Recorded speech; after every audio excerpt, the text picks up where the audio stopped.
NeoBlade Chapter 3, New Beginnings and Big Decisions. The days turned into weeks, and weeks into months.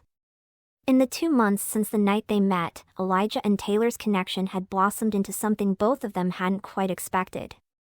Their lives became intertwined with a comforting ease, walks through Melbourne's vibrant streets, quiet movie nights in Taylor's cozy apartment, and Taylor's impromptu guitar performances that always left Elijah smiling. Despite Elijah's reserved nature, Taylor's bubbly and effervescent personality managed to draw him out of his shell, bit by bit. He found himself laughing more often, savoring moments that had nothing to do with NeoBlade or the pressures of his career. For Taylor, Elijah's calm presence was a grounding force, something steady and reliable in the whirlwind of her life. The culmination of their growing closeness came one evening during a date at a quaint little restaurant tucked away in a Melbourne laneway. "Taylor," Elijah began, his tone calm yet carrying an unmistakable weight. Taylor, mid-bite, looked up at him with wide blue eyes. Elijah hesitated, a rare flicker of nervousness crossing his usually composed face. Then, with a small, sincere smile, he asked, "Will you be my girlfriend?" For a moment, Taylor simply stared at him, processing his words. Then, it hit her. Her face lit up like a firework, and she let out a high-pitched squeal. "Oh my God!" Heads turned from every table in the restaurant, and even the waitstaff paused mid-stride. A waiter approached with a sheepish smile. "Miss, I'm going to have to ask you to lower your voice." Taylor's face turned bright red as she buried it in her hands. "I'm so sorry," she mumbled, peeking through her fingers to see Elijah chuckling softly. "It's okay," he said, his tone full of amusement. "I'll take that as a yes." "Yes!" Taylor exclaimed, albeit more quietly this time, her smile brighter than ever. Taylor and Elijah's relationship grew stronger after that night. A few weeks later, they decided to move in together. Despite Elijah's spacious house being the logical choice, Taylor insisted on staying at her apartment. It felt more like home to her, and Elijah didn't mind. Their days together were filled with laughter and small, meaningful moments. Elijah quickly adapted to Taylor's quirks, from her tendency to leave half-full coffee mugs around the apartment to her habit of humming while brushing her hair. Taylor, in turn, found comfort in Elijah's quiet dependability, the way he seemed to make everything feel a little less overwhelming. 4 months passed in a blur of shared meals, lazy mornings, and deeper conversations. But one evening, Taylor sat across from Elijah on their couch, her bubbly demeanor noticeably absent. Elijah set his book down, his sharp eyes immediately noticing her unease. "What's wrong?" Taylor fidgeted with the hem of her sweater, avoiding his gaze. "I need to tell you something." Elijah leaned forward slightly, his voice calm. "I'm listening." Taking a deep breath, Taylor finally met his eyes. "I have to go back to the Central Coast next month. For college." Elijah's expression remained steady, but she noticed the slight furrow of his brow. "I see." "I don't want to go," she continued, her voice trembling slightly. "I don't want to leave you. I don't know what to do. I wish I could just run away with you and forget about everything." Elijah's lips curved into a small smile as he moved closer, pulling her into a hug. "You're not running away, Taylor. And you're not going to lose me. That's not going to happen." "But you have a life here," she protested, her voice muffled against his chest. "I can't expect you to just drop everything for me." Elijah laughed softly, stroking her hair. "Don't be silly." Taylor pulled back slightly, her eyes searching his. "What do you mean?" A glint of amusement sparked in Elijah's gaze. "I just remembered. The Kraken has had multiple offers from other clubs. One of them happens to be the Astrals." Taylor blinked, confused. "How does that help?" Elijah chuckled, brushing a strand of hair from her face. "I forgot you don't follow NeoBlade. The Astrals are based in the Central Coast. Her eyes widened, realization dawning. Oh my God! Are you serious? Like I said, Elijah replied, his voice calm and steady, everything will be okay. Taylor's smile grew before fading into a look of concern. But, do you even want to play for them? Elijah's gaze didn't waver. I'll play for anyone, as long as we don't lose this. Tears welled in Taylor's eyes as she buried her face in his chest, clinging to him tightly. Thank you, she whispered. The two stayed like that for a long moment, holding on to each other and the promise of what lay ahead. Sophie's call. Elijah stretched out on the couch, his phone balanced against his ear as Sophie's familiar voice came through the line. She didn't even bother with pleasantries, diving straight in. Elijah. You're not going to like this, so let me just rip the band-aid off. The Astral's contract offer? It's gone. Expired. They can't afford it anymore. Elijah blinked, his lips twitching in surprise. That was fast. I know, Sophie said, her voice tinged with frustration. But listen, I'm not letting this end here. I've secured you a trial. Not the Kraken, you. Just Elijah. No flashy contracts, no headlines. Just a shot. Elijah couldn't help but smile. You're amazing, you know that? Sophie scoffed. Don't butter me up yet. There's a catch. Of course there is, Elijah said, leaning back with a chuckle. You're going to have to play like a normal person, Sophie teased, but there was seriousness beneath her words. No crazy stunts, no 4 discs at once. And we need to come up with a reason for the helmet. You can't risk Nexus sniffing around. Elijah let out a laugh. Sophie, you're stressing out more than I am. Of course I am, she snapped, though her tone was warm. You're like family to me, and I'm not letting this fall apart. I've got your back, but you need to meet me halfway here. Elijah's expression softened. I know, sophomore. And I've got it handled. Thanks for always looking out for me. Someone's got to keep you out of trouble, she quipped, but her voice was lighter now. Seriously, though.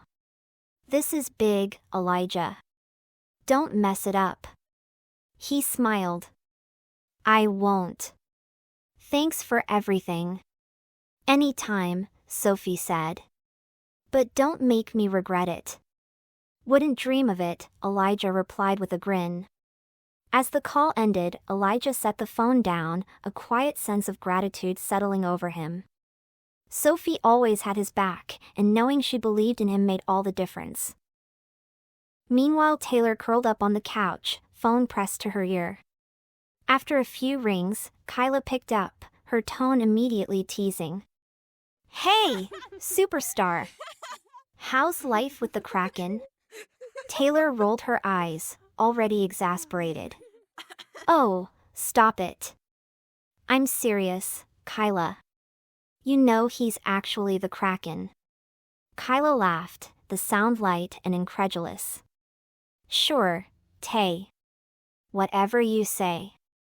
Honestly, I think you've been watching too many NeoBlade highlight reels. I'm not kidding. Taylor insisted, her voice rising slightly. Why won't you believe me? Because, Taylor, Kyla said, her tone mock patient, it's the most ridiculous thing you've ever said. And that's saying something. Taylor huffed, deciding to drop the argument. Fine. Believe whatever you want. Anyway, what did Mom and Dad say about him coming to stay? Oh, you mean the boy who's apparently some mysterious NeoBlade champion? Kyla teased. Yeah, they've got opinions. Taylor perked up, bracing herself. Like what? Well, Kyla began, clearly enjoying herself. Mom's already got a rulebook drafted. He's only allowed in the cinema room, and under no circumstances is he to go anywhere near the bedrooms.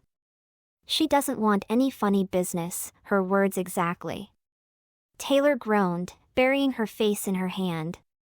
Classic mum. And dad? Kyla continued, barely holding back laughter. He's the opposite. He's insisting that Elijah stays in our room. Taylor froze. What? Why? Kyla's voice dropped into a dramatic mockery of their father's tone.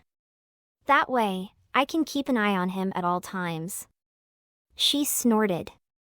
Oh, and because I think he secretly wants him to be the Kraken.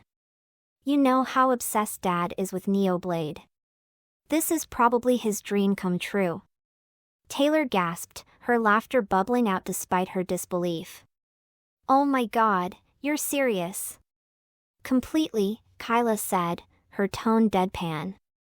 If Dad could run a DNA test to confirm it, I'm sure he would. Taylor shook her head, a mix of amusement and exasperation. This is going to be so awkward. Kyla's grin was audible. Oh, totally. But hey, it'll be fun to watch. Besides, if he's really the Kraken, I'm sure he can handle it. Taylor sighed, her smile softening. I just hope they give him a chance. He's different, Kai. In a good way. Kyla's tone softened slightly. If you're happy, that's all that matters. But seriously, Taylor, I can't wait to meet him. Just don't be surprised if Mom and Dad scare him off before I get the chance. Taylor groaned dramatically. You're the worst. And you love me for it, Kyla quipped. See you soon, Tay. Bye, Kyla, Taylor replied, shaking her head as the call ended. Taylor's apartment was a whirlwind of boxes, open suitcases, and scattered piles of clothing. She stood in the middle of it all, hands on her hips, staring at the chaos like it was a puzzle she couldn't solve. I have too much stuff, she groaned, throwing her head back dramatically. This is impossible. Elijah leaned against the doorframe, arms crossed, watching her with quiet amusement. You know, staring at it won't make it pack itself. Taylor shot him a playful glare. You're supposed to be helping. I am helping, he replied, smirking. I'm providing moral support. With a huff, Taylor grabbed a stack of clothes and tossed them into an open suitcase. Fine. I'll do it myself. But don't complain when I start stress-eating all the snacks. Elijah chuckled, stepping forward to pick up a stray sweater from the floor. All right, all right. Where do you want this? Keep pile, Taylor said, waving vaguely toward one corner of the room. As they worked, Taylor's chatter filled the space, her bubbly personality shining through even in the midst of the chaos. I mean, how did I even end up with this many scarves? I live in Melbourne, not Antarctica. Elijah held up a glittery purple scarf, raising an eyebrow. You sure about that? Taylor gasped, snatching it from his hands. Excuse me, this is iconic. It's going in the keep pile. Elijah smirked but didn't argue, returning to folding a stack of neatly pressed shirts. His precise movements caught Taylor's attention, and she paused, watching him with a bemused expression. You're folding those better than I ever have. Are you secretly a professional organizer? Just good at keeping things in order, he replied casually, glancing at her. You could learn a thing or two. Rude, Taylor said with mock indignation, tossing a pillow at him. Elijah caught it effortlessly, his smirk widening. As Taylor sifted through a box of trinkets, she pulled out an old photo. It was a slightly faded snapshot of her and Kyla as kids, both wearing oversized NeoBlade jerseys, their faces painted with bright teen colors. Taylor smiled fondly, holding it up for Elijah to see. Look at us. Kyla was obsessed even back then. Elijah studied the photo, a small smile tugging at his lips. You look happy. We were, Taylor said softly, brushing her thumb over the edge of the photo. Kyla would spend hours pretending she was playing in the finals. I'd just sit on the sidelines and cheer her on. I never really got into it the way she did, but it was fun to see her so passionate. Elijah nodded, his gaze lingering on Taylor for a moment before returning to his task. You care about her a lot. She's my sister, Taylor said simply. Of course, I do. The mood lightened as Elijah opened a small box and pulled out a gaudy llama-shaped keychain. He held it up, his expression a mix of curiosity and amusement. What is this? Taylor let out a laugh, snatching it from his hands. That's my lucky llama. You can't make fun of it. Lucky llama? Elijah repeated, raising an eyebrow. Do I even want to know the story? Nope, Taylor said with a grin, tucking the keychain into her pocket. It's my secret weapon. Elijah shook his head, chuckling. You're something else, you know that? And don't you forget it, she quipped, sticking out her tongue. As the afternoon wore on, the apartment slowly began to take shape again, boxes neatly stacked and piles of belongings organized. Taylor sat on the edge of her bed, looking around the room with a mix of pride and melancholy. I'm really going to miss this place, she said quietly. Elijah sat beside her, his calm presence grounding her. It's just a place, he said gently. What matters is who's with you. Taylor leaned her head against his shoulder, letting his words sink in. You always know what to say. Elijah didn't reply, but the faint smile on his lips spoke volumes. The airport buzzed with the usual chaos of travelers, families hugging tightly, announcements echoing over loudspeakers, and suitcases rolling along polished floors. Taylor clutched Elijah's hand tightly as they approached the departure gate. Her heart fluttered with a mix of emotions, excitement, nostalgia, and a faint pang of nervousness. Melbourne had been her home for just shy of a year and a half, but now she was returning to the Central Coast, where her family and old life awaited. This time, though, she wasn't going alone. I can't believe I'm actually going back, Taylor said, her voice a little wistful. It feels like I just got here. Elijah squeezed her hand gently. You're not leaving anything behind, he said in his calm, steady way. You're just going back to where you started. And this time, things are different. She smiled up at him, his words settling her nerves. You always know what to say. They reached the gate, handing their boarding passes to the attendant. Taylor paused, glancing back at the bustling airport behind them. Melbourne had been a whirlwind, new experiences, new dreams, and now, the beginning of something deeper with Elijah. It wasn't easy to leave, but knowing he was by her side made it easier. As they stepped onto the plane and found their seats, Taylor glanced out the window, the city lights stretching out into the horizon. The memories she had made here flickered through her mind, but this wasn't goodbye, it was just the next step. Sliding into the window seat, she glanced at Elijah beside her. You're really okay with all of this? Leaving Melbourne, the team, everything? Elijah settled into his seat, the faint hum of the plane's engines filling the quiet. I've told you before, he said, his voice calm and sure. I'll go wherever we need to go. As long as we're together, I'm good. Taylor's cheeks flushed, her heart swelling at his words. She leaned her head against his shoulder, letting out a soft laugh. I still can't believe you're coming with me. It's kind of crazy. Not crazy, Elijah said with a small smile. Just right. As the plane began to taxi to the runway, Taylor laced her fingers with his, her gaze fixed on the city one last time. She felt the weight of the moment, the end of one chapter, the start of another. The engines roared, and as the plane lifted off, the lights of Melbourne faded into the distance. Taylor closed her eyes, her head still resting on Elijah's shoulder. Thanks for being here, she murmured softly. Elijah's voice was low and steady. Always. As they ascended into the clouds, Taylor felt a mix of peace and anticipation. She wasn't just returning home, she was stepping into a new life, one filled with possibilities and a connection she hadn't expected. Whatever challenges lay ahead, she knew they'd face them together. And for now, that was all she needed.